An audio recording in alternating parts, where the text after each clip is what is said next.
Le damos la bienvenida a todos los que nos sintonizan virtualmente en esta charla del día de hoy, que La Ciencia para Todos, programa de fomento a la lectoescritura y la divulgación de la ciencia, les comparte una vez más. En esta ocasión tendremos la charla titulada Nanociencia y Nanotecnología, que bueno, este nombre es el mismo nombre que tiene el libro del doctor Takeuchi, que está publicado en el Fondo de Cultura Económica. Eh, Permítanme leer la semblanza del doctor. Noboru Takeuchi es doctor en física por la Iowa State University, investigador del Centro de Nanociencias y Nanotecnología de la UNAM y miembro del Sistema Nacional de Investigadores. Ha sido merecedor de la distinción Universidad Nacional para Jóvenes Académicos, es editor en jefe de la revista Mundo Nano y coautor de Números y Estrellas Mayas, libro ganador del premio Antonio García Cubas, convocado por Conaculta y el Instituto Nacional de Antropología e Historia. En el Fondo de Cultura Económica ha publicado Nanociencia y Nanotecnología en la colección La Ciencia para Todos y Simulaciones Computacionales de Materiales y Nanoestructuras en coautoría con Aldo Humberto Romero en la colección Ediciones Científicas Universitarias. Bienvenido, doctor. Muchas gracias. Déjenme ahora sí compartir pantalla. Bueno, antes que todo quisiera agradecer al Fondo de Cultura Económica por permitir darles esta charla y a todos los que están presentes y por Facebook Live estar por escuchar esta charla. Bueno, yo soy Noboru Takeuchi, trabajo en el Centro de Nanociencias y Nanotecnología de la Universidad Nacional Autónoma de México. Actualmente estoy haciendo una estancia sabática, estoy en el Centro de Investigación en Corrosión de la Universidad Autónoma de Campeche. Bueno, yo soy parte de la UNAM, pero no estoy en la Ciudad de México. Estoy bueno, no sé, en la ciudad de Ensenada. No sé si ustedes han estado en Ensenada, probablemente algunos de ustedes sí, algunos no. Pero para los que no han estado en Ensenada y no saben dónde queda, pues Ensenada queda en la península de Baja California. Estamos muy al norte. Actualmente estoy en Campeche, perdón, que es la otra península de México. Bueno, en Ensenada, para los que no conocen Ensenada, les muestro algunos de los atractivos turísticos. Como somos una península, los atractivos turísticos dependen mucho del mar. Por ejemplo, en invierno tenemos la visita de las ballenas, vienen de Canadá y de Alaska, tienen sus bebés en la parte central de la península de Baja California. A diferencia de aquí de la península de Yucatán, no tenemos pirámides en Baja California, pero sí tenemos pinturas rupestres de hace muchos años, son muy bonitas y son muy impresionantes. La vegetación es muy diferente a la de por estos lados de la península de Yucatán. Es más bien desértico, la península es desértica, pero eso no significa que no haya vegetación. Tenemos estos cartones gigantescos que son muy bonitos. Y además, bueno, Ensenada es el principal productor de vinos de México y la mayoría de vinos, los más premiados, son de Ensenada. Entonces ahora por eso Ensenada se ha convertido en un destino gourmet, donde la gente va a tomar vino, comer bien. Entonces, si no han estado en Ensenada, los invitamos para que nos visiten. Bueno, allí queda el Centro de Nanociencias y Nanotecnología de la UNAM. Son nuestros 3 edificios. Nos están construyendo un edificio nuevo en esta parte de acá, y esto muestra realmente la importancia que le da la UNAM a la nanotecnología. Nosotros hacemos investigación en nanoestructuras, materiales avanzados, nanocatálisis, físico-química de nanoestructuras, física, bionanotecnología y modelado de nanomateriales. Tenemos programas educativos, tenemos posgrados, tenemos el posgrado de nanociencias conjunto con el CICESE. El CICESE es otra institución de educación superior y de posgrado de Ensenada, es un centro CONACYT, el más grande de todos. Entonces, con ellos tenemos este posgrado donde la mayoría de las clases las impartimos nosotros, también dirigimos las tesis, la mayoría de las tesis, pero el grado lo da el CICESE. Pero también tenemos otros posgrados de la UNAM, somos parte de otros posgrados de la UNAM, el de Ciencia e Ingeniería de Materiales de la UNAM, el de Ciencias Físicas de la UNAM, y estos 2 posgrados, el de Nanociencia y de Ciencia e Ingeniería de Materiales, son posgrados donde participan estudiantes de diferentes áreas. Es multidisciplinario, tenemos estudiantes de física, química, biología, ingenierías y otras carreras. Tenemos actualmente una licenciatura en nanotecnología, es la única licenciatura de la UNAM en nanotecnología y por eso tenemos estudiantes de todo el país aquí en nuestro centro de nanociencias y nanotecnología. Estas son algunas fotos de la vida estudiantil. Los estudiantes pueden, digamos, hacer investigación, escuchar conferencias, pero también tienen tiempo para relajarse. Por ejemplo, esta muchacha que está leyendo un libro al lado del mar o estos muchachos jugando fútbol en nuestra cancha. Estos son algunos de nuestros equipos. Les voy a hablar un poquito más de esta clase de equipos, pero digamos, estamos muy equipados para hacer investigación en nanociencias y nanotecnología en nuestro centro. Bueno, ahora sí, vamos a la charla. Este es el plan de la charla. Primero les voy a hablar sobre las nanoestructuras, la nanociencia y la nanotecnología. Después les voy a hablar sobre las herramientas de la nanociencia y la nanotecnología para finalmente hablar un poquito sobre las aplicaciones. Entonces, comencemos con las nanoestructuras, la nanociencia y la nanotecnología. Bueno, les voy a preguntar, ¿a ustedes les gusta el cine? Creo que sí, a la mayoría de nosotros nos gusta el cine, ¿no? Entonces, les voy a mostrar el título de algunas películas. No les voy a mostrar las películas, solamente el título de algunas películas. Esta de aquí es Agente Cody Banks. No sé si la han visto. Probablemente la mayoría, bueno, los más viejos sí, los más jóvenes no. Ya es una película bastante antigua. O esta de G.I. Joe, El despertar de Cobra. Esta es una película también un poquito antigua, pero bueno, ya la están pasando por la tele, entonces a lo mejor los más jóvenes la han visto. Si no han visto estas dos películas, probablemente han visto esta que es Avengers Infinity War, que es más bien reciente, o si no, a lo mejor han visto esta, la de Spider-Man No Way Home. Esta es de hace unos 3, 4 años, entonces probablemente los jóvenes ya también la han visto.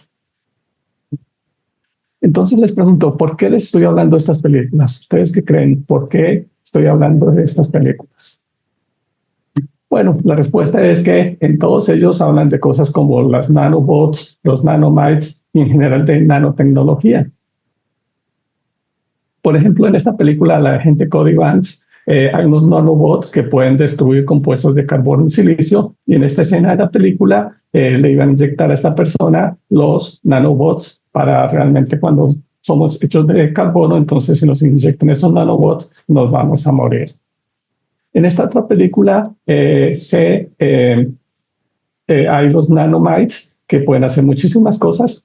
Por ejemplo, pueden cambiar la personalidad de las personas. Esta muchacha, la personaje principal de la película, era del grupo de los buenos, pero con los nanobots la transformaron.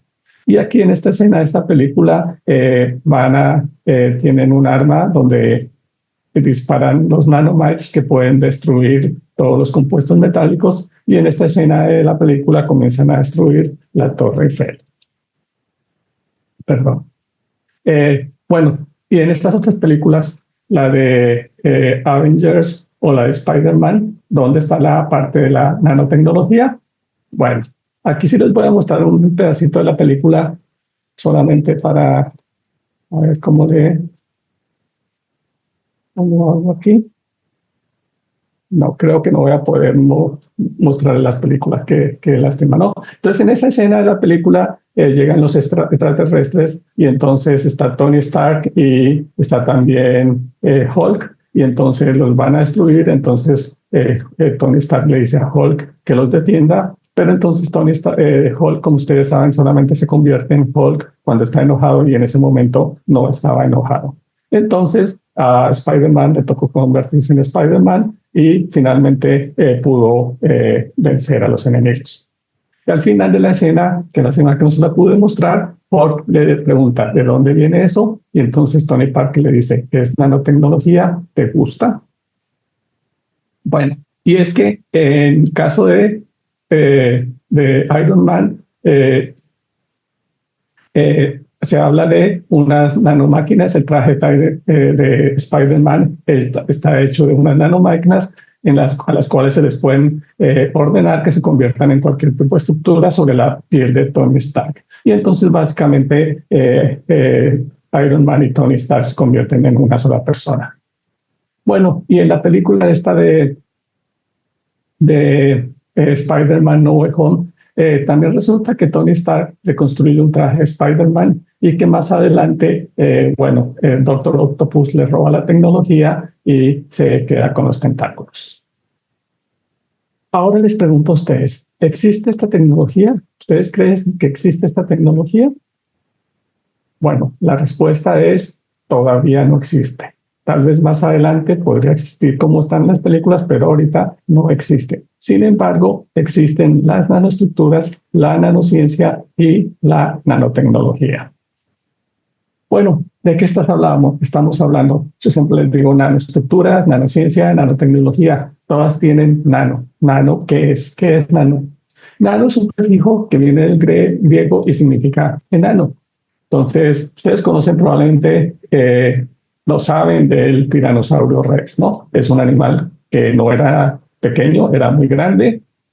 Sin embargo, había un otro tiranosaurio que era más pequeño, el nanotiranosaurio Rex, que era un tiranosaurio enano. Entonces, nano significa enano. Sin embargo, nosotros en ciencia tenemos que ser más precisos y tenemos que definir con más precisión estos términos. Entonces, por ejemplo, ¿qué es un nanómetro? Alguien podría decir es un metro enano. Sí, eso es cierto, pero tenemos que preguntarnos qué tan enano es un nano. Y un nanómetro es un metro. Un metro es, no, más acá no se alcanzan a ver mis manos en la presentación. Eso divídalo en 1.000 millones de veces. O sea, un 1 seguido por 9 ceros. Eso es un nanómetro, es algo muy chiquito. O si quieren pensarlo en milímetros, por ejemplo, el milímetro sí es algo como así de chiquito, ¿no? Y si dividen un milímetro en 1.000.000 de veces, eso es un nanómetro. Entonces estamos hablando de algo muy, muy pequeño. Para tener una idea del tamaño de un nanómetro, pensemos en algo pequeño. Pensemos en el glóbulo rojo, en un glóbulo rojo. Los glóbulos rojos están en nuestro cuerpo, en nuestras venas, y son muy, muy pequeños. No los podemos ver a simple vista, necesitamos microscopios. Sin embargo, si los medimos en nanómetros, el diámetro de un glóbulo rojo es de 7.000 nanómetros. Entonces, el nanómetro es algo muy pequeño.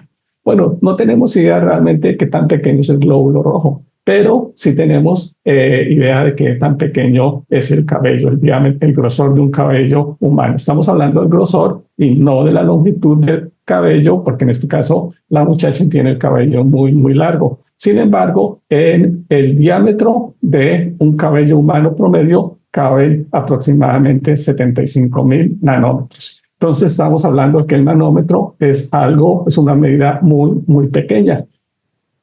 Bueno, ya sabemos que es un nanómetro, es un metro dividido entre 1.000 millones de veces o un milímetro dividido entre 1.000.000 de veces. Entonces, ahora sí, hablemos de nanoestructuras. ¿Qué son nanoestructuras? Son objetos de tamaño entre 1 y 100 nanómetros.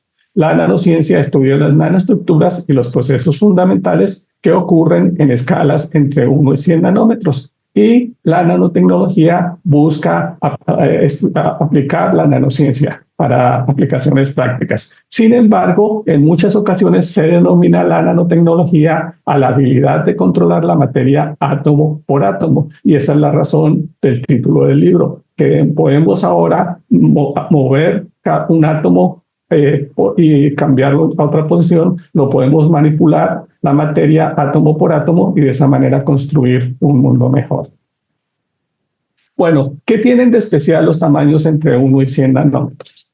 ¿Habrá algo especial? ¿Ustedes qué piensan? ¿O será que, bueno, alguien dijo, creemos una ciencia nueva y la llamamos nanotecnología con esos tamaños? Pero no, si realmente hay una razón especial para estos tamaños.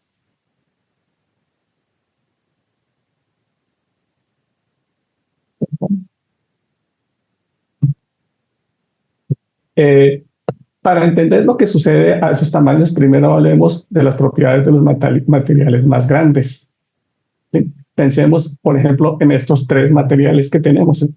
Tenemos aquí una artesanía. Esta es la balsa muisca, que fue hecha por los muiscas en Colombia, está en el Museo del Oro. Tenemos aquí un lingote de oro y aquí tenemos una moneda de oro. Entonces, como están hechos de oro, todos estos tres objetos comparten las mismas propiedades. Primero que todo, es un metal, es un buen conductor de la electricidad, es maleable, por eso podemos hacer estas cosas tan bonitas. Y para muchos lo más importante es que es dorado, ¿sí? Ahora, supongamos que agarramos esta moneda de oro, supongamos que la cortamos a la mitad. ¿Qué pasa con esas propiedades que les había mencionado anteriormente de la moneda completa? ¿Cambian o siguen iguales? ¿Ustedes qué piensan? Pues resulta que siguen iguales. O sea, media moneda de oro tiene las mismas propiedades que describimos de la moneda completa. O sea, es metálica, es buen conductor de la electricidad y sigue siendo dorada. Podemos repetir ese proceso, cortar esa media moneda y tener un cuarto de moneda de oro, y sin embargo, las propiedades no cambian. Podemos repetir este proceso muchas veces y también podemos llegar a los milímetros, a las micras, y nada pasa. Estas propiedades siguen siendo válidas. Sin embargo, si seguimos cortando la moneda, al llegar a los nanómetros, ahí sí tenemos cambios. Primero que todo, el oro a tamaño de nanómetros tiene propiedades distintas. Y una de las propiedades es que dependen del tamaño, dependen de la forma, y una de las propiedades que cambian es que ya no necesariamente es dorado.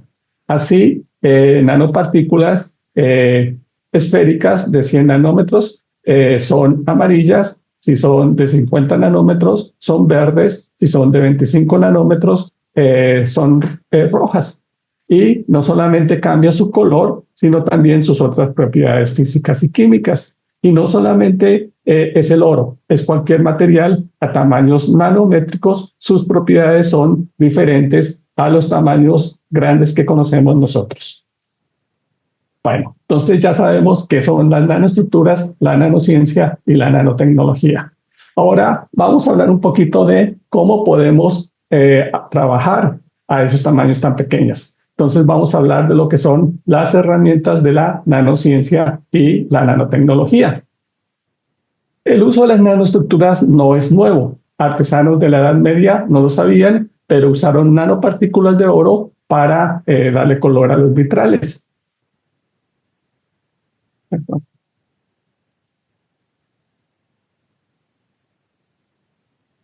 Las espadas de Damasco fueron fabricadas con acero wood que contenían nanotubos de carbono. Esas espadas de Damasco fueron las que usaban contra los cristianos en las, digamos, cuando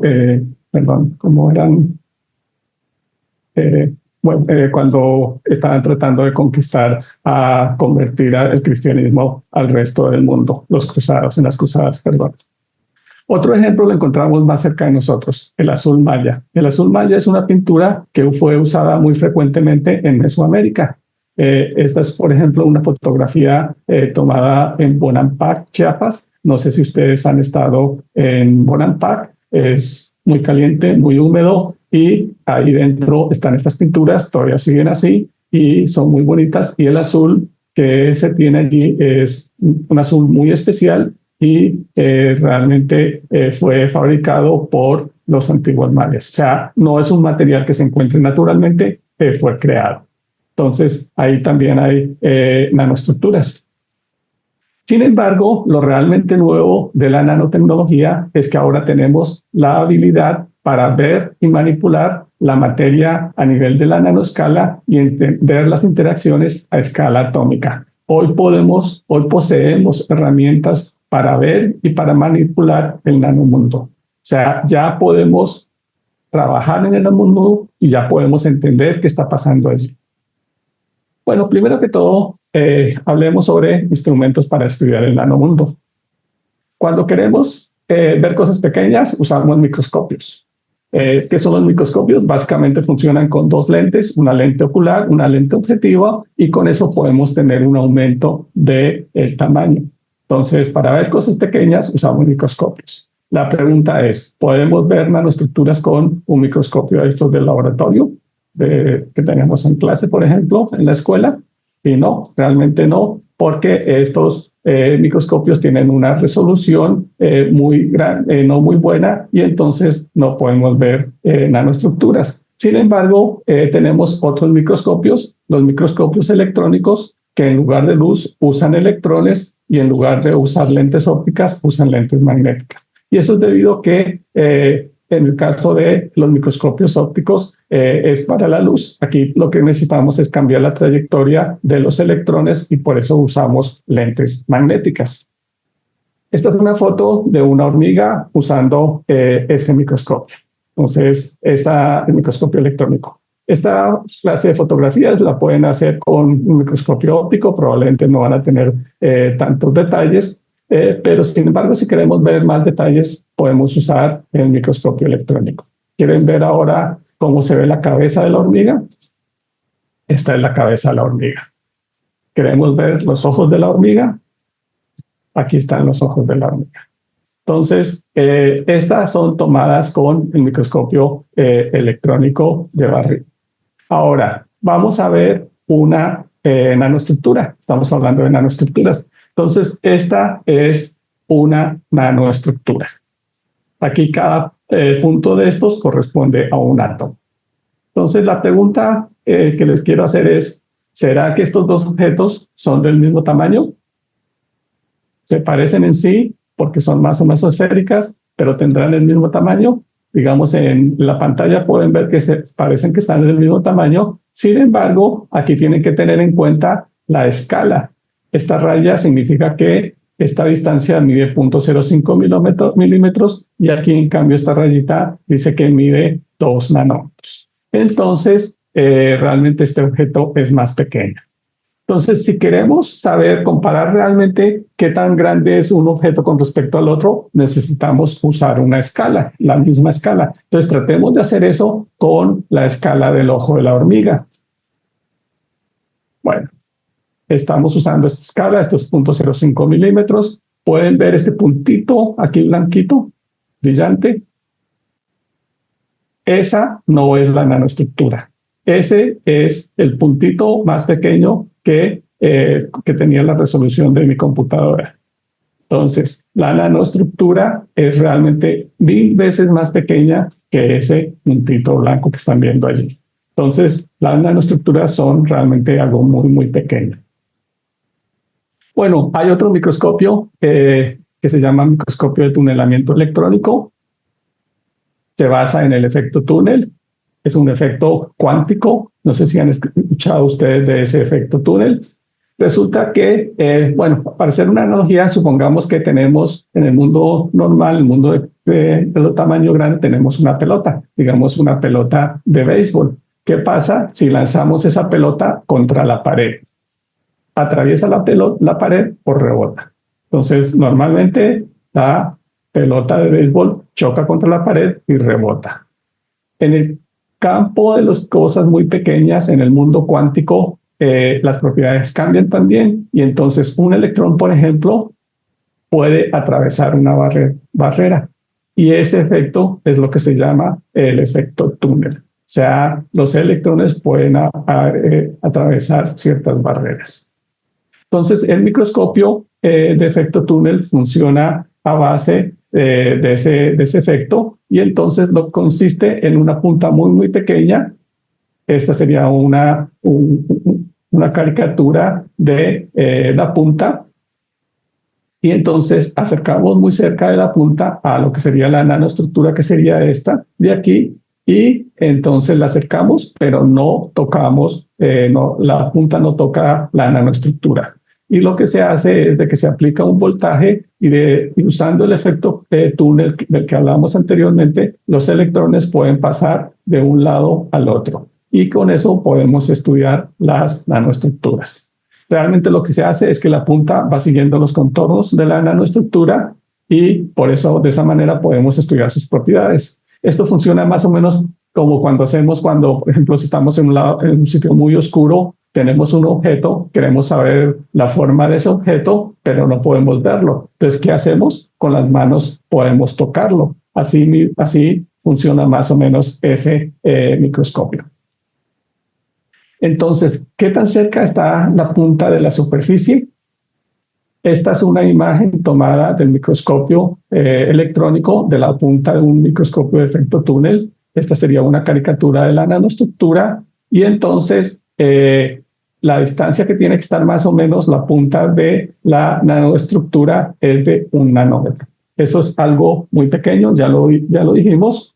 Ahora, bueno, un amigo mío, el profesor Sola de la Universidad de Ohio, se le ocurrió para que la gente se dé cuenta de lo difícil que es controlar, digamos, el movimiento de la punta de estos tamaños, se le ocurrió hacer una analogía. Entonces, le preguntaba, ¿qué objeto tiene más o menos una forma parecida a esa punta del microscopio de efecto túnel? Entonces, ¿ustedes qué piensan? Piensen en un objeto que tenga más o menos esos tamaños. ¿Sí? Bueno, cuando doy las charlas, los muchachos dicen, bueno, parece un lápiz, una punta de un lápiz. Yo les digo, sí, pero piensen en algo más grande. Mi amigo, el profesor Sola, se le ocurrió algo mucho más grande. Entonces, finalmente les digo, bueno, a él se le ocurrió este objeto, la Torre Eiffel al revés. Pueden darse cuenta de que tiene más o menos la forma de la punta del microscopio de efecto túnel. Ahora supongamos que con esa punta de la Torre Eiffel queremos estudiar los contornos de la Tierra, o sea, los continentes, los mares, a qué distancia tienen que estar la Torre Eiffel de la Tierra para tener una analogía con esto de acá. Si les digo el tamaño de la punta y de la Torre Eiffel, pueden llegar a la conclusión de que esa distancia es de 1 milímetro. O sea, imagínense ustedes que tienen la Torre Eiffel y quieren hacer recorrer esa punta sin que la toque a la tierra y luego, digamos, ver los edificios, los contornos de los edificios, las calles, y no tienen que tocar la superficie y tenerla siempre a 1 milímetro de distancia. Ese es el trabajo que se tiene que hacer, digamos, cuando se tiene una punta de microscopio de efecto túnel. Bueno, con el STM podemos ver los átomos. Aquí cada punto brillante corresponde a un átomo de silicio. Bueno, ahora hablemos sobre instrumentos para construir el nanomundo.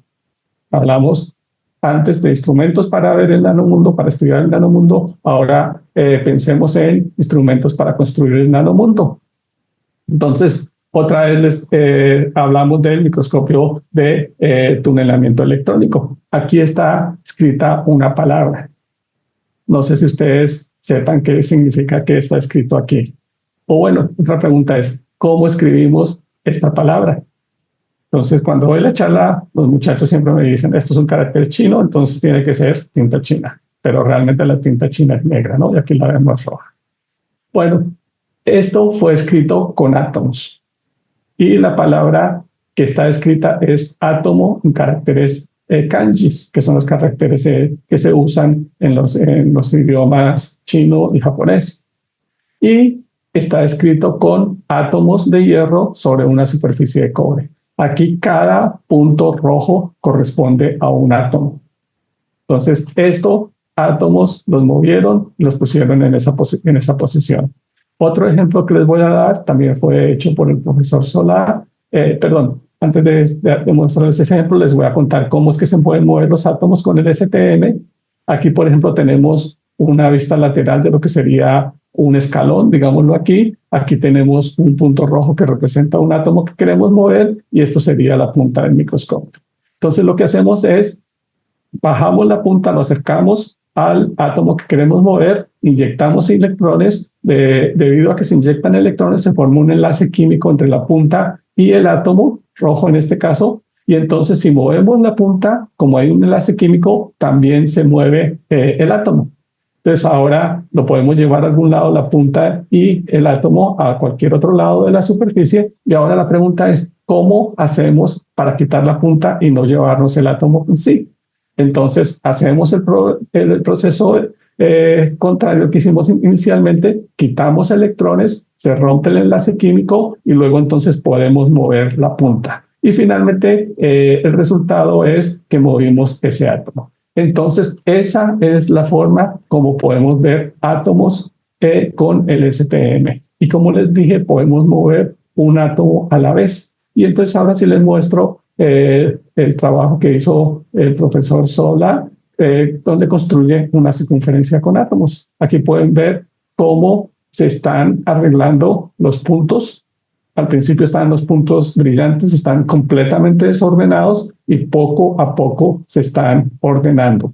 Cada punto brillante de estos es un átomo de plata. Entonces, aquí lo que se está haciendo es mover un átomo, o se pone en un lugar diferente de parte de la circunferencia, luego se toma una imagen con el microscopio de tunelamiento electrónico y se tiene una serie de imágenes de la superficie de plata donde se están moviendo los átomos y se ponen todas esas imágenes juntas y tenemos esta animación, perdón, quería decir que no es una animación, tenemos esta película en sí, ¿no? Entonces, realmente aquí se está viendo cómo se están moviendo los átomos uno por uno. Esta es una vista tridimensional, esta es tomada de la página de IBM. También podemos usar métodos biológicos, podemos usar organismos vivos para construir nanoestructuras. Y, por ejemplo, cuando se crecen plantas de alfalfa en un ambiente rico en cloruro de oro, se forman estas nanoestructuras tan bonitas, ¿no?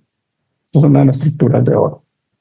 Esta es una bacteria, se llama Magnetospiridium grifovaldense. Esta fue tomada por otro colega, el profesor Barandiarán, del País Vasco. Y entonces aquí pueden ver que hay unos puntitos negros. Esas son nanoestructuras de hierro.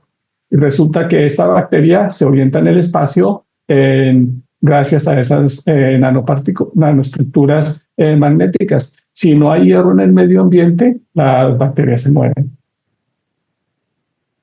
Bueno, ahora sí vamos a hablar de las aplicaciones. En electrónica, uno de los principales impulsores de la nanotecnología ha sido la electrónica. Siempre la industria de los semiconductores ha buscado y ha permitido la fabricación de aparatos electrónicos cada vez más pequeños. No sé si ustedes conocieron estos teléfonos celulares, probablemente los más jóvenes nunca los han visto en su vida.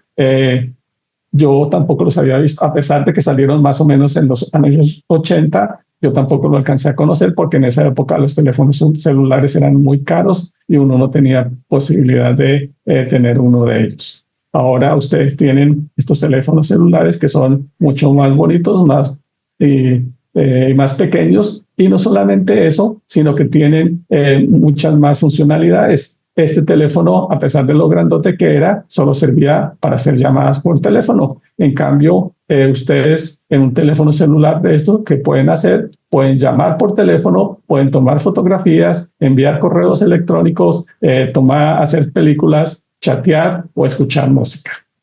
Bueno, hablando de música, ¿ustedes se acuerdan? Bueno, nosotros, los más antiguos, escuchábamos música con estos aparatos. Estos eran lo que se llamaban long plays o acetatos. ¿Saben ustedes cuántas canciones se podían guardar en un long play?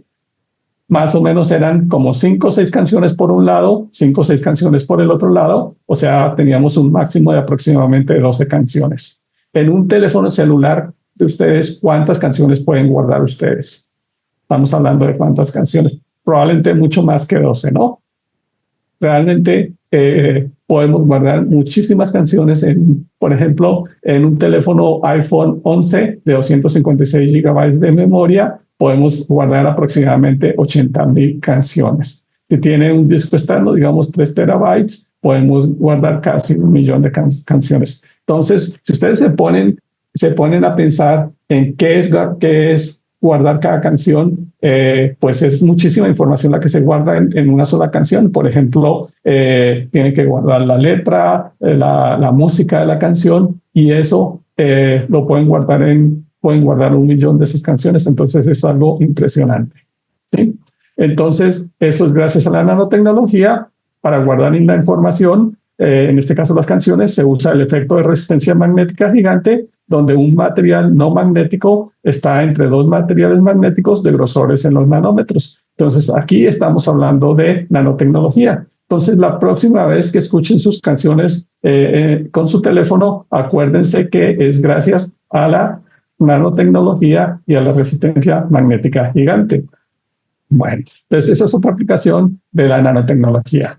También tenemos aplicaciones en la protección del medio ambiente. Por ejemplo, en la industria petrolera, el petróleo es este material negro, realmente es muy espeso, tiene muchas sustancias y la gasolina es otra cosa, es un líquido más o menos transparente y además de que ya no tiene muchas de las cosas contaminantes que tienen este petróleo. Algo que se le quita, por ejemplo, al petróleo es el azufre, porque el azufre al quemarse contamina mucho. Entonces, se usan nanocatalizadores en la reacción de sulfuración. Digamos, en las refinerías, lo que se hace es al petróleo se mezcla con estas cosas que se llaman pellets y de esa forma se puede quitar el azufre del petróleo. Resulta que si ustedes miran estos pellets en el microscopio, son nanoestructuras. Entonces, aquí hay otra aplicación de la nanotecnología. Y ahorita hay mucha investigación sobre qué clase de nanoestructuras son mejores para esta reacción de hidrodesulfuración. Entonces, esa es otra aplicación de la nanotecnología. Otra aplicación, al quemarse los combustibles fósiles se producen moléculas como el CO2, se está produciendo un calentamiento global, entonces necesitamos reemplazar los combustibles fósiles. Entonces, una forma tenemos que hablar de nuevas energías limpias. Una posibilidad es usar el hidrógeno como combustible. No sé si ustedes han escuchado que el hidrógeno es el combustible del futuro, probablemente sí. ¿Saben ustedes por qué? Bueno, primero que todo, hay mucho hidrógeno en el universo. Pero la otra razón es de que al quemarse el hidrógeno, o sea, reaccionar con el oxígeno, se forma el agua. O sea, el desecho de la reacción de hidrógeno, de quemar el hidrógeno, es el agua, o sea, no contamina. Esta foto la tomé hace algunos años en Japón, en la ciudad de Himeji, que es un autobús de hidrógeno, se mueve con hidrógeno. Y no es un autobús que esté de muestra. Realmente llegamos con mi hijo a la ciudad de Himeji en el tren, queríamos ir a ver un castillo que es muy famoso allí, y estábamos esperando el bus, y de pronto llegó este bus. Entonces, este es un autobús hecho con hidrógeno. Aquí esta reacción no ocurre espontáneamente, entonces se necesita catalizadores, se necesita algo que se llama las celdas de combustible y para fabricar estas celdas de combustible hay muchas aplicaciones de la nanotecnología. Esta es una de las investigaciones en que, por ejemplo, yo estoy trabajando en mi investigación. Otra aplicación sería en celdas fotovoltaicas que transforman la energía solar en energía eléctrica. La mayoría de ellas son hechas de silicio. Sin embargo, hay otras mucho más eficientes que son las celdas solares multicapas. Son celdas que están hechas de semiconductores de diferentes semiconductores que están apilados uno sobre el otro, tienen tamaño de nanómetros y por eso estamos hablando de aplicación de la nanotecnología. Entonces, estas celdas solares son muy caras, pero se pueden usar, por ejemplo, se usan generalmente en naves espaciales, en la estación espacial, en sitios donde realmente el costo no importa. Sin embargo, hay otra clase de celdas solares que son flexibles y baratas, también es otra aplicación de la nanotecnología, se pueden, por ejemplo, doblar, enrollar y hasta se pueden imprimir. Para atrapar y transformar moléculas contaminantes como el CO2, podemos usar la nanotecnología también para producir luz blanca. Por ejemplo, ustedes saben que ahora los focos que se usan son principalmente focos LED, casi no consumen energía. Antes los focos estaban hechos de un material, de un alambre incandescente, consumían mucha energía, consumían como 75 a 100 watts. algunos consumían hasta 150 watts. Ahora estos focos LED consumen como entre 5 y 7 watts. Entonces, esta es otra aplicación de la nanotecnología en la protección del medio ambiente. Bueno, hablemos ahora de aplicaciones en ciencias de la salud. También hay aplicaciones de la nanotecnología en la medicina. Este es un experimento que se ha hecho y es quemar tumores cancerosos. Se tienen nanopartículas de sílica recubiertas de oro. Se modifican estas partículas con una proteína que son afines a las células del cáncer. Estas nanopartículas tienen un diámetro de 130 nanómetros. Al introducir en el cuerpo humano, se pegan a las células del cáncer por medio de estas proteínas y luego se ilumina con radiación infrarroja cercano, que no le hace nada al cuerpo humano, pero debido al tamaño de esas nanopartículas absorben esa radiación y al absorberse calientan lo que está a su alrededor, que en ese caso son las células del cáncer. Sin embargo, esto todavía no se ha hecho en seres humanos, se ha hecho en el laboratorio y en algunos animales. Lo que sí existe es este medicamento que se llama Abraxane. Fue el primer tratamiento médico que usa nanoestructuras. Fue diseñado para tratar el cáncer del seno. En 2005 fue aprobado para eso y en 2013 para tratar el cáncer del páncreas. El Abraxane utiliza nanopartículas de la proteína albúmina para encapsular el fármaco paclitaxel. Sin encapsularse, ese fármaco tiene efectos secundarios muy fuertes como anemia, náuseas. Entonces, este es una aplicación de la nanotecnología en medicina que ya está en el mercado. Bueno, ahora la pregunta es, contra el COVID-19, todos estuvimos en pandemia, todos estuvimos encerrados, pero finalmente todos pudimos salir gracias a las vacunas, ¿no? Y en esa época del confinamiento se discutió, y de las vacunas, se discutió mucho sobre las vacunas.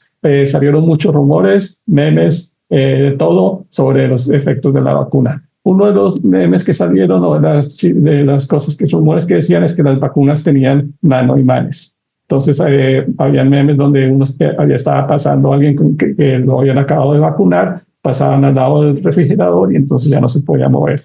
Esto no es cierto. Las vacunas no tenían nanoimanes. Otro rumor fue de que Bill Gates había hecho las vacunas, pero que le había introducido unos nanochips y que esos nanochips iban a actuar unos años después y que las personas se iban a morir. Entonces ese es un rumor que realmente yo no puedo entender cómo fue, porque Bill Gates hace dinero con nosotros. Yo no sé cómo puede estar interesado él en que nos muramos, ¿no? O sea, ahorita estamos usando todo su software. Por ejemplo, este es un PowerPoint que es propiedad de Bill Gates. Entonces, esto es falso. Realmente Bill Gates no puso nanochips en las vacunas porque no le interesaba. Sin embargo, bueno, lo que sí es cierto es de las vacunas de coronavirus, fueron algunas muy eficaces, muy buenas, principalmente las de Pfizer y Moderna, que usaron una tecnología nueva que es la de RNA mensajero. Estas vacunas son completamente diferentes a las vacunas que usábamos antes y ustedes saben que las vacunas de Pfizer y Moderna fueron las más efectivas, las que evitaban más que nos contagiáramos, y lo que se hace es inyectar en el cuerpo humano el ARN de alguna parte del virus. Y resulta entonces que aquí la aplicación de la nanotecnología es de que para inyectar, para introducir este ARN mensajero en el cuerpo humano, se encapsulan en nanopartículas lípidas. Entonces aquí estamos hablando de que las vacunas de RNA mensajero usan nanotecnología. Y estas vacunas no solamente sirven contra el COVID, también sirven, se piensan que pueden servir contra el Zika, influenza, VIH, contra el cáncer. Estaba leyendo recientemente que ya hay muchas pruebas a nivel de personas sobre aplicación de las vacunas de RNA mensajero para tratar el cáncer.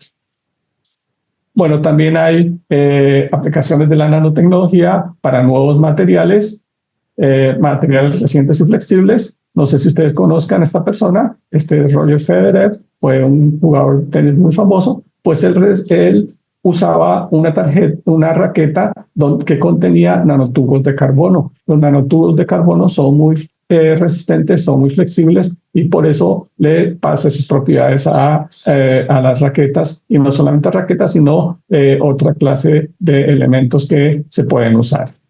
Este es, por ejemplo, el otro jugador de tenis muy famoso, Djokovic, que él usaba raquetas de nanotubos de carbono, pero él usaba raquetas de grafeno. El grafeno sale a partir del grafito, muy tiene que ver con el grafito. El grafito es el material que se usa en las puntas de los lápices. Está hecho de capas de carbono que se llaman grafeno y cada una de esas capas es muy resistente y además es muy liviana. Entonces se puede usar para muchas aplicaciones y no solamente se usa para raquetas, el grafeno ahora se usa en muchísimos materiales, en electrónica, en computación, en muchas cosas.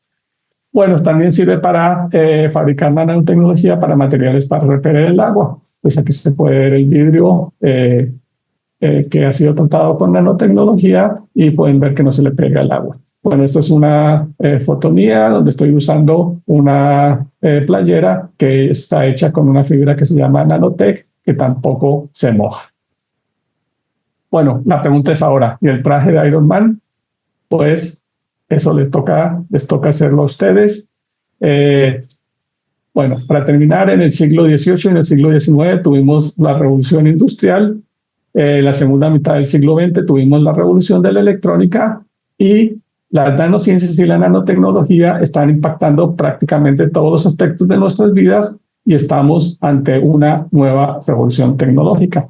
Con esto termino mi participación. Les agradezco su atención. Este es el Facebook de nosotros, Ciencia Pumita. Esta es nuestra página de internet y este es mi correo electrónico por si quieren escribirme. Entonces, no sé si tengan preguntas.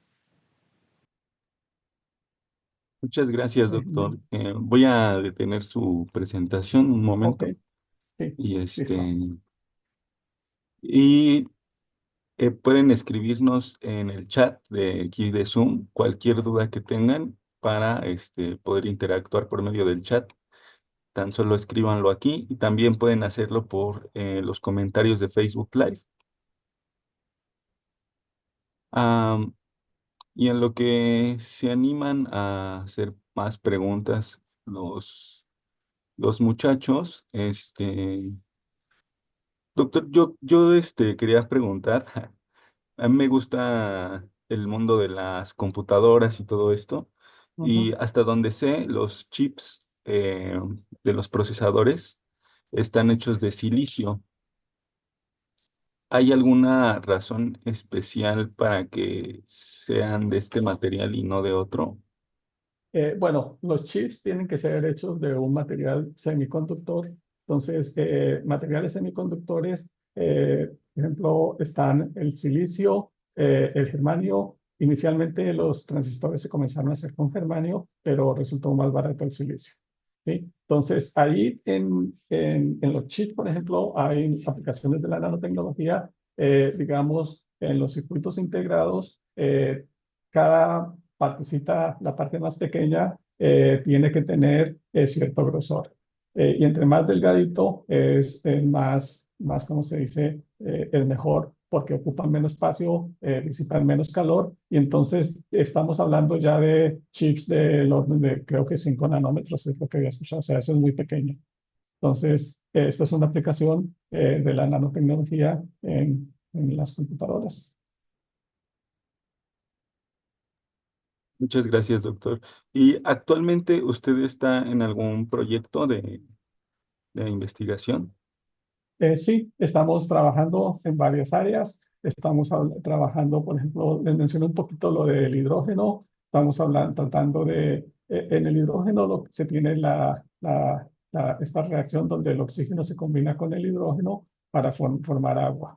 Entonces, la idea es buscar catalizadores o sistemas que promuevan mejor esa reacción. Entonces, es un área de investigación en la que estamos trabajando. Estamos trabajando en materiales grafíticos con metales de transición o con defectos para facilitar esa reacción.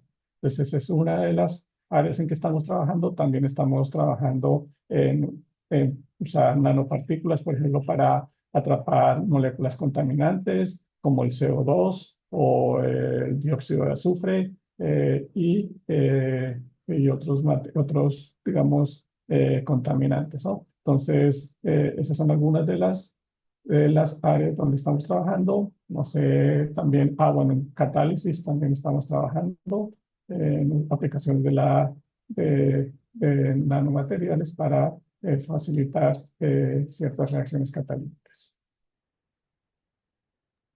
Muchas gracias, doctor. Bueno, pues los muchachos ya se están animando a preguntar. Bueno. Nos pregunta Antonio Sierra desde Facebook Live. Él dice, yo pensé que todo lo que se veía en las películas era fantasía, pero nunca imaginé que vivimos dentro de un mundo de nanotecnología. ¿Considera usted que podríamos curar el cáncer utilizando la nanotecnología?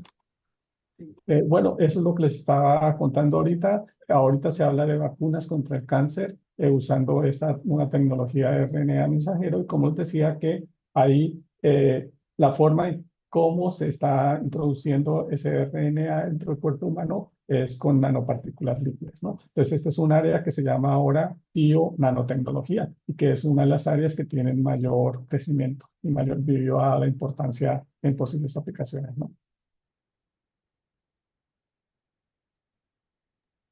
Muy bien, doctor. Este, bueno, pues nos Una llega pregunta. otra pregunta de Vanessa Vega García, que dice, ¿qué tan largo es el proceso de investigación para lograr desarrollar un nanomaterial para alguna aplicación? Bueno, eso depende mucho de, de a dónde se quiera llegar, ¿no? Entonces, yo creo que aquí es bueno hacer énfasis en que una cosa es la investigación de ciencia básica, que es la que estamos haciendo, la que hago yo, y otra la que es la producción de, digamos, de aplicaciones ya en el mundo real, ¿no? Entonces, una investigación para trabajar en un nanomaterial que se pueda usar dura años trabajando. Nosotros hemos trabajado varios años dentro de un mismo proyecto, ¿no? Sin embargo, eso no significa que ese nanomaterial pueda llegar a ser aplicado en el mundo real, digámoslo así. Y eso es lo que yo pienso que nos falta a veces por ejemplo, aquí en México, y es que, digamos, primero que todo, que alguna compañía se interese en usar esos materiales que se diseñan en el laboratorio y otro problema es de que no está la parte que conecta los laboratorios de investigación con la industria, ¿no? Entonces, eso es un proceso muy complicado que muchas veces no depende de los científicos. Bueno, nos llega también otra pregunta de aquí mismo de Zoom. Sánchez Lira Sergio pregunta, ¿qué desafíos éticos y de seguridad plantea el desarrollo y la aplicación de la nanotecnología en los diferentes campos? Siempre ¿cómo se dice? Las ciencias nuevas, los nuevos desarrollos tienen problemas éticos, o sea, que se tienen que abordar. Uno de ellos, por ejemplo, sería contaminación. Aquí lo bueno es de que estos materiales son muy pequeños, entonces no hay mucha contaminación de por sí, no se acumula tanto el material en sí. Sin embargo, si hay problemas éticos que se tienen que considerar, por ejemplo, el efecto que puede tener en las personas que están haciendo las investigaciones, en las personas que están fabricando los materiales. Pero yo creo que en este caso, digamos, por lo menos la gente sí se ha dado cuenta de que es necesario tener cuidado con esos aspectos y por eso ya hay especialistas en áreas de la ética que están dedicados a tratar de y ver cómo se puede solucionar esos problemas, si hay problemas y cómo debe manejarse éticamente, ¿no?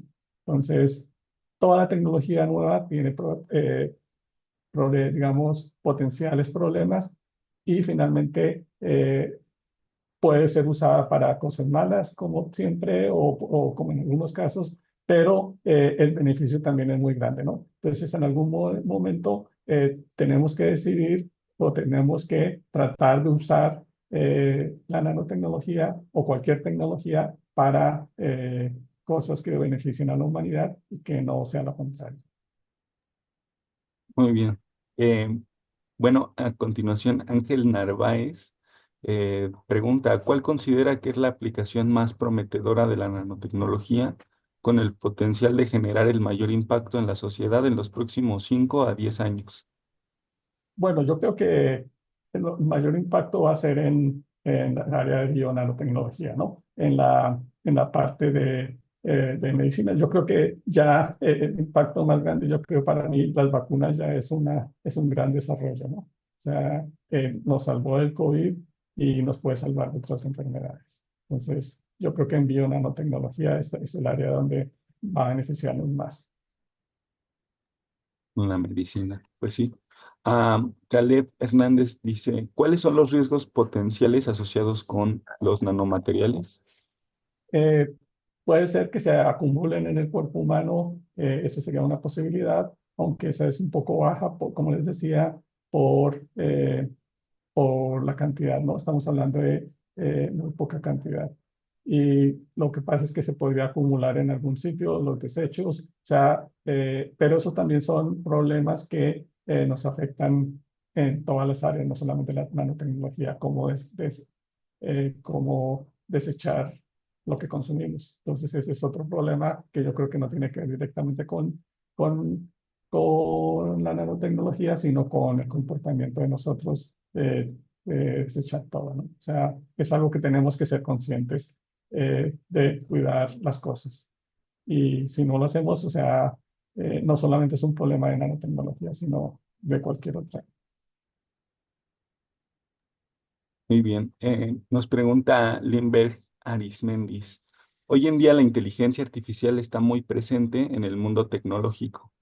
¿Hay alguna relación entre esta y la tecnología y entre Eh, eh, la... ¿Cómo está integrado? sí, sí, pues la inteligencia artificial va a estar en todas partes, ya está en todas partes, tenemos que aprovecharla. En nanotecnología también está presente, o sea, acelera las investigaciones.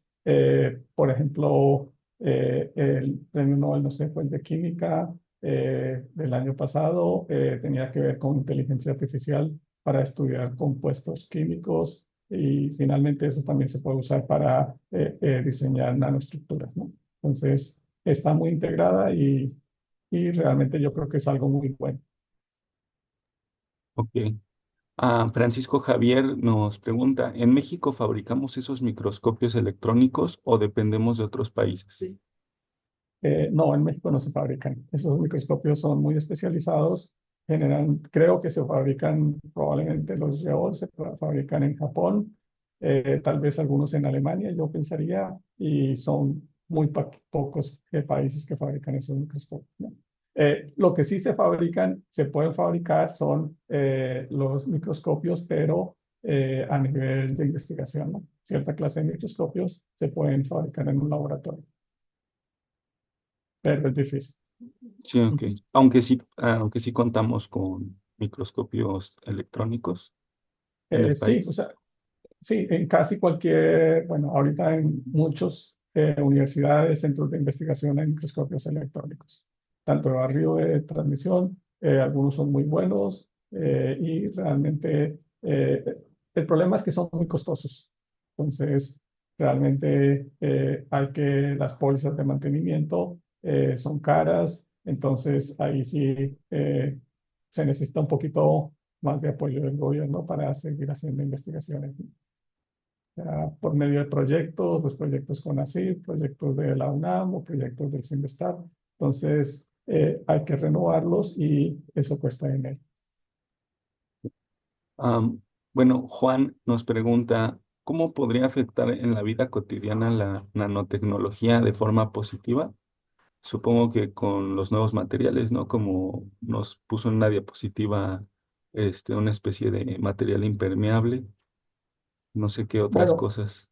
aplicaciones ya hay en cualquier cosa, aunque no sepamos de que ya es aplicaciones de nanotecnología, yo creo que ya tenemos aplicaciones en todo. O sea, la principal es, yo digo que en la electrónica, cualquier instrumento electrónico ya tiene aplicaciones de nanotecnología. En los chips, o sea, eso ya es básicamente, los chips de ahora funcionan gracias a la nanotecnología, ¿no? Entonces, realmente ya es una aplicación que tenemos en nuestras vidas. Estas celdas solares muy eficientes también están todas partes gracias a la nanotecnología. Como les decía, cuando escuchamos la música, el almacenamiento de información es una aplicación de la nanotecnología. Por eso les decía que cuando escuchen música, cuando escuchen los audífonos, cuando estén escuchando algo, la televisión, todo es gracias a la nanotecnología. Claro, sí, sí, sí. Este, bueno, Atenea quería participar. Atenea, después hacer tu Eh, pregunta. sí, bueno, a mí la nanotecnología me llama mucho la atención. Es como una de las disciplinas que llevo ya un par de años siguiendo y recién hace como un par de meses leí que se había estado desarrollando nanotecnología para la limpieza del medio ambiente, principalmente del agua y del aire. Y que en México se estaba trabajando más que nada nanomembranas para la limpieza de agua, por ejemplo, en zonas de minería y esas cosas. Pero, ¿qué tan sostenible o qué tan rentable sería a largo plazo que México empezara a utilizar la nanotecnología para el tratamiento de la contaminación del agua y del aire, principalmente, por ejemplo, en zonas como la Ciudad de México o Monterrey, que igual sus zonas aledañas tienen un nivel muy alto de contaminación tanto en el agua como en el aire? Bueno, respondiendo a la pregunta, bueno, es complicada realmente, pero como les decía en mi charla, nosotros, por ejemplo, también estamos tratando de usar nanotecnología para crear materiales, explorando nuevos materiales para atrapar moléculas contaminantes, ¿no? Entonces estamos pensando, por ejemplo, en óxido de níquel con dopado con un poquito con cloro. Hemos visto que atrapan las moléculas del CO2 y y las transforman en formato. Entonces, también hemos visto que podemos usar siliceno, grafeno, otros materiales para atrapar moléculas contaminantes. Entonces, realmente sí es posible, si se desarrolla y se convierte estas investigaciones en tecnología, sí se podría aplicar, ¿no? Pero entonces esa es la parte, como les decía, que tenemos que diferenciar, ¿no? Una cosa es la investigación que se hace a nivel básico y otra es la parte de la aplicación de esas investigaciones ya en procesos, digamos, en el mundo real. Muchas gracias, doctor. Tenemos una última pregunta de Facebook. Nos pregunta Jaime Álvarez Díaz. ¿Es cierto que en algunos países ya se está consumiendo carne creada a través de la nanotecnología, creada o clonada? Bueno, eso sí, no podría responder, no sé, o sea, no podría contestarla, o sea, puede ser o puede no ser, o sea, no sé cómo podrían usar nanotecnología para crear carne, o sea, si es ventajoso, pero ¿podría haber alguna aplicación? No lo sé. Muchas gracias, doctor. Bueno, pues son todas las preguntas, doctor. Ya bueno, tenemos una que acabo de llegar ya de últimas. Entonces, que esta sea el pilón. Y dice Kevin Santiago, ¿para qué se podría utilizar la nanotecnología en la sociedad? ¿O en qué nos apoyaría la nanotecnología? Que bueno, creo que ya estuvimos hablando como de eso toda la charla. Entonces, no sé si le gustaría como decir así unas palabras finales, Ay, para cerrar perdón, un poquito. Antonio, Ujú. ¿no le pasas el micrófono al Dair para ver lo de Facebook? ¿O ya te las pasó? Ya, yo dije las de Facebook y las de aquí Ah, también. ok, Ajá. perdón, Sí, perdón. Es que como también se transmitió por Facebook y los Ujú. compañeros que estuvieron por Face para darles también el agradecimiento a Antonio, ¿quiénes fueron? Más o menos qué instituciones. sí, bueno, aquí tengo que en Facebook nos acompañaron los siguientes planteles: Conalep Puerto Vallarta 2, Conalep La Barca, Cebeti 170, Conalep Acapulco 2, Conalep Jutepec, Conalep Ometepec 139, Conalep Matehuala, Conalep Acatlán de Juárez, y Cebetis 6 y Conalep Huimanguillo. Ah, bueno, pues nada más para darles las gracias. Sí, doctor, Y gracias a Conalep también. aquí en De Zoom todo. tuvimos más de 70 participantes, la mayoría de los CETIS de Chiapas, CETIS y Ajá, sí. CEBETIS.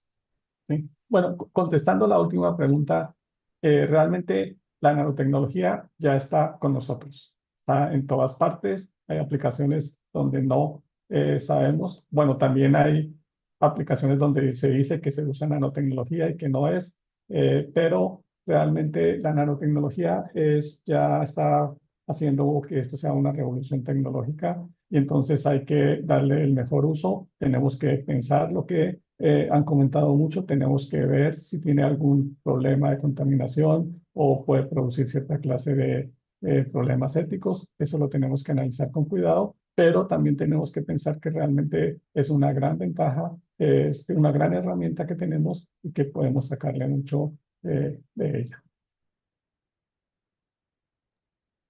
Muchas gracias, doctor. Pues bueno, espero que les haya gustado esta charla. Les agradezco su asistencia virtual a todos. Y bueno, con esto terminamos. Muchas gracias.